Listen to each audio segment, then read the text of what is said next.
The group text arrived December 30th. Mandatory family meeting tomorrow. New Year's Eve at the estate. 6 p.m. Major announcements about family properties. Everyone must attend. The estate. My compound. At 33, I was a commercial real estate developer. My firm, Morrison Development Group, owned properties across 3 states valued at $47 million. My personal holdings, 12 properties worth $22 million. My family thought I was a real estate agent who sold condos. The compound they called the estate was 3 adjacent properties I'd purchased over 5 years. A main house, guest house and carriage house on 8 acres outside Boston. Total purchase, $6.8 million. Current value, $9.2 million. My parents lived in the main house. My sister Charlotte and her husband in the guest house. My brother Eric was renovating the carriage house. All rent-free. All thinking the properties belonged to the family. None knew I owned everything. I texted back, "What announcements?" Charlotte replied, "You'll see. Exciting. We're finally organizing everything properly." I logged into the county property database. All 3 properties.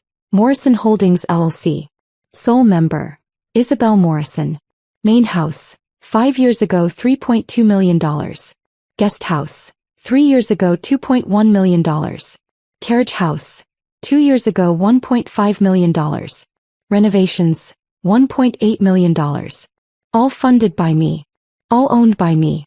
December 31st arrived. I drove from my downtown penthouse to the compound.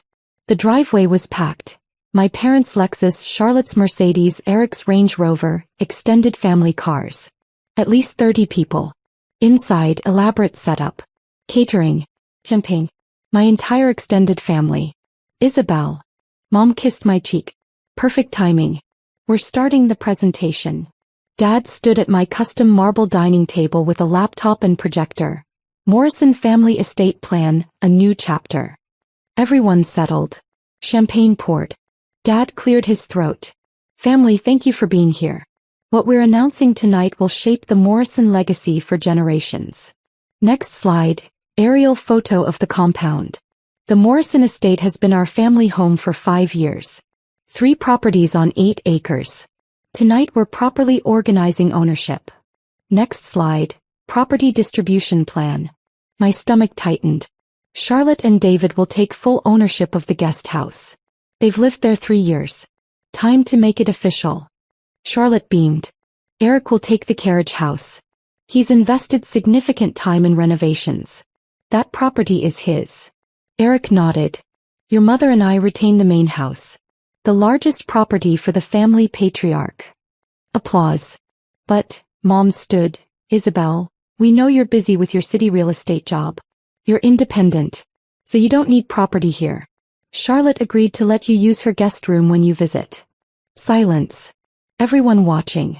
The guest room, I repeated. Perfect. Charlotte said. You're hardly here anyway. The properties go to family who need them. Eric has kids. David and I want babies. You're single in some tiny apartment. Not tiny. A 3,000 square foot penthouse I'd purchased for $2.4 million. We've drafted ownership transfer documents, Dad continued, showing legal paperwork. We'll file with the county next week. Who's transferring ownership? I asked. The estate. The family holdings. Who currently owns the estate? The family does. These properties have been Morrison properties for years. Specifically, whose name is on the deeds? Isabel, don't be difficult, Mom said. This is a family decision. We've all agreed. You've agreed to distribute properties you don't own. Charlotte laughed nervously. What? Of course we own them. We live here. I pulled out my phone. I'm calling my attorney. Richard? It's Isabel Morrison. I need you at my compound immediately. My family is attempting to transfer my properties without authorization. 20 minutes, Richard Brennan said. Partner at Boston's top property law firm. My retainer. $75,000 annually. This is ridiculous, Dad said. We're not wasting New Year's Eve with lawyers. Then you won't mind waiting 20 minutes for Richard to confirm the ownership structure. Mom's face reddened. Your attitude is incredibly selfish. We're organizing the estate and you're causing drama. Aunt Marie spoke up. Gerald, did you check the property records? Marie, don't start, Mom snapped. Whose name is actually on the deeds? The family's. Morrison Properties. The next 20 minutes were tense. Charlotte discussed paint colors for her guest house. Eric measured the dining room for his furniture. Planning their lives in my properties. At 6:42 p.m. Richard Brennan arrived. Senior partner, expensive suit, leather briefcase. Good evening. I'm Richard Brennan, Ms. Morrison's attorney. I understand there's confusion about property ownership. No confusion, Dad said. Family properties. We're reorganizing among family. Do you have documentation? Property deeds. We live here. That's proof enough. Actually, Richard opened his briefcase. Let me show you what county records indicate. He spread documents across my table. Hold up. These are the property deeds for all 3 addresses. Owner, Morrison Holdings of.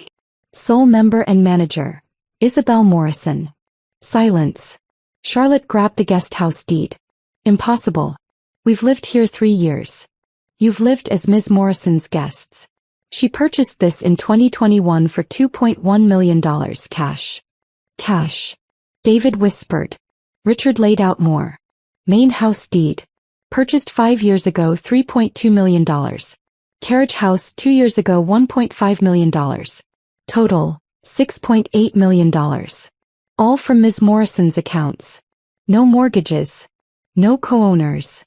Dad went pale. But this is the family estate. This is Ms. Morrison's private investment. She's allowed family to occupy rent-free. Eric stood. Isabel doesn't have $7 million. She's a real estate agent. I'm a commercial developer, I corrected. I own Morrison Development Group. 18 properties, $47 million. My personal portfolio, 12 properties, $22 million. These 3 are part of that. You own a development company? Mom asked weakly. For 8 years. Since I was 25. Annual income, $1.2 million. Richard continued. Property tax records for 5 years. All paid by Isabel Morrison. Insurance policies. Renovation permits. New roof, $180,000. Kitchen renovation, $95,000. Carriage house structural work, $340,000. Total improvements, $1.8 million. All funded by Ms. Morrison. Charlotte scrolled her phone. County database. She's right. All 3 properties. Morrison Holdings LC. Manager, Isabel Morrison. Where would you get $8 million? Eric asked. Developing commercial properties since 25. First project netted $800,000. Completed 47 projects. Average profit, $400,000. Aunt Marie looked stunned. You've been a multimillionaire? Yes. You told us you sold condos, Dad said. You assumed. I said commercial real estate development. You heard real estate, and decided I was entry-level. Richard pulled another document. Ms. Morrison documented financial support to family. $50,000 loan to Charlotte and David for their wedding, never repaid. $75,000 to Eric for his failed restaurant, never repaid. $30,000 to her parents for tax debt, never repaid. You said those were investments, Charlotte protested. I said loans with repayment schedules. You decided they were gifts. So legally, David said, we have no ownership? None, Richard confirmed. Your guests who attempted to illegally transfer property. We weren't stealing, Mom said. We thought these were family properties. You can't organize properties you don't own. You drafted transfers. Planned county filings. That's attempted fraud. Dad sat heavily. This is a misunderstanding. You thought wrong. Like you thought I was unsuccessful. Like you thought you could redistribute my $9.2 million portfolio without my input. $9.2 million? Eric whispered. Current market value. I've gained $2.4 million equity plus $1.8 million renovations. Total profit, $4.2 million in 5 years. Richard checked his watch. Ms. Morrison, I have options. 1. Eviction notices for all 3 properties. 2. Rental agreements at market rate. 3. Continued rent-free occupancy with signed acknowledgement you're sole owner. Eviction. Charlotte gasped. You'd evict family? You tried to steal my properties. You invited 30 people to witness dividing my portfolio. We didn't know. You didn't ask. You assumed. Drafted documents, scheduled filings without confirming authority. Cousin Jennifer spoke. Should we leave? Yes. Everyone not living here should leave. Extended family scattered, embarrassed. I looked at my parents, Charlotte, David, and Eric. Here's what happens. You destroy those transfer documents. You sign acknowledgements you have no ownership rights. And you issue a statement to the family explaining you attempted to distribute properties you never owned. A statement. Dad asked. That would humiliate us. You tried to steal my properties on New Year's Eve in front of 30 witnesses. You're already humiliated. Revelation. Charlotte cried. Where do we go? We've built our life here. Not my problem. You assumed you owned a $2.3 million house. You were wrong. Eric's face reddened. You let us believe these were family properties. You deceived us. I offered free housing. You transformed it into assumed ownership. Different things. Mom tried another approach. We raised you. Doesn't that earn consideration? 18 years of childhood doesn't earn you 3 properties worth $9.2 million. What do you want? Dad asked, defeated. Rent. Acknowledgement. Signed documents stating I own these properties, always have, and you have no legal claim. Public correction to your estate division announcement. And repayment of every loan. $155,000 total. $155,000? Eric exploded. We don't have that. Then make payment arrangements. Richard prepared loan documentation with reasonable terms. Richard pulled out papers. Standard repayment contracts. 5-year terms. 6% interest. Monthly payments structured to your stated incomes. Charlotte looked at numbers and went pale. These payments are impossible. They're proportional to what you borrowed. If you'd like to discuss bankruptcy, I can refer you. Bankruptcy. David looked sick. Alternative is legal action for unpaid loans plus attempted property fraud. Court costs, legal fees, potential criminal charges. Mom sat crying. Dad stared at deeds. I can't believe you're doing this, Charlotte said. On New Year's Eve. Destroying our family. You destroyed it planning to take my properties. I'm protecting what's mine. Richard handed me documents. Which option? I looked at my family. Their shock, humiliation, sudden realization they'd been living in properties they never owned. Option 3. Continued occupancy contingent on signed acknowledgements and loan repayment. If they refuse, option 1, eviction. Generous, Richard noted. One chance. Sign everything tonight or 30 days to vacate. Resolution. My family signed. No choice. Alternative was immediate homelessness. Charlotte signed the guest house acknowledgement. Eric signed the carriage house. Parents signed the main house. All signed loan repayment agreements. 5 years, $155,000 plus interest. Richard witnessed everything, notarized, filed with county. The Morrison family estate plan, died New Year's Eve, replaced by legal proof I owned everything. At midnight, fireworks over Boston. My family sat surrounded by signed confessions they tried to steal my properties. Happy New Year, I said and left. I drove to my penthouse, opened $300 champagne, toasted to property rights. The story spread through family. The estate division disaster. The daughter who owned everything. The fraud that exploded at New Year's. Charlotte and David became obsessive about payments, terrified of eviction. Eric struggled with monthly obligations. My parents stopped hosting. Too humiliating in a house everyone knew they didn't own. Aunt Marie called. I should have questioned when you weren't included. I'm sorry. You were the only one who asked Dad to verify. That's more than others did. 3 months later, Eric emailed, can't make payments. Need to move. I replied, 30 days notice required. He moved to a rental 40 minutes away. The carriage house became luxury Airbnb, generating $8,000 monthly. Charlotte made payments but our relationship died. Stopped calling. Too much resentment living in my property. 6 months after New Year's, Dad had a health scare. Mom texted, "Your father needs family support. Can we move past this?" I replied, "I'm supporting you by not evicting you from the $4.8 million house you tried to steal.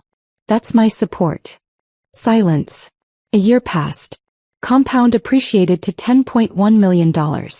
My portfolio hit $25 million. I purchased 2 more commercial properties. Richard sent loan payment records. Charlotte and David, current. Parents, current. Total repaid, $38,000 of $155,000. Eric sent final text, "You destroyed this family over money. Hope you're happy." I looked at county records. 12 properties, $25 million. All in my name. I texted back, "I didn't destroy this family over money. I protected my property from theft. There's a difference." Blocked his number. Sometimes I drove past the compound at night. Lights in the main house. Lights in the guest house where Charlotte made monthly payments. They'd assumed the estate was theirs to divide. Assumed I was too small, too unsuccessful, too insignificant to own something valuable. The land registry told different. So did property deeds. So did $6.8 million in wire transfers and $1.8 million in renovations. My father worked 40 years in corporate finance. My mother was a CPA. They should have known to verify ownership before drafting transfers. They didn't. That assumption, that illegal, fraudulent assumption, cost them their New Year's celebration, their family reputation, their relationship with their daughter. The county records didn't lie. Their assumptions did. And in the end, those assumptions were far more expensive than the estate itself. The legal documentation Richard filed became part of public record. Anyone searching county property databases could see the ownership history. My purchases, my renovations, my sole proprietorship of everything my family had tried to claim. Local real estate attorneys began using the case as a teaching example. The Morrison New Year's Eve incident, they called it. A cautionary tale about verifying ownership before attempting property transfers. Dad's former colleagues heard the story.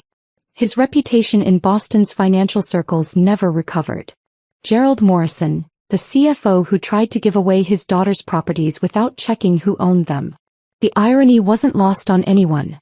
40 years analyzing financial documents, undone by failing to read a single property deed. Charlotte's friend circle changed. The women she'd hosted at her guest house stopped calling when they learned she'd never owned it. The embarrassment of planning renovations, discussing property values, hosting garden parties, all in someone else's house, was too much. Mom's book club dissolved. Too many awkward questions about what really happened at the estate. She'd spent 2 years decorating the main house, choosing furniture, planning landscaping. All of it in my property. All of it based on a fantasy of ownership. The Carriage House Airbnb received 5-star reviews. Stunning historic property, beautifully renovated, amazing owner who clearly loves real estate. Those reviews appeared on every booking platform, a permanent reminder that I owned it, I renovated it, I profited from it. Eric's restaurant failure, the one I'd loaned him $75,000 for, became relevant again. Food critics who'd panned his establishment wrote follow-up pieces. Remember Eric Morrison's failed bistro? Turns out his sister funded it. She's now a multi-millionaire developer. He's in a rental apartment making loan payments. The contrast was stark. Permanent. Public. My New Year's Eve could have been about celebrating family and new beginnings.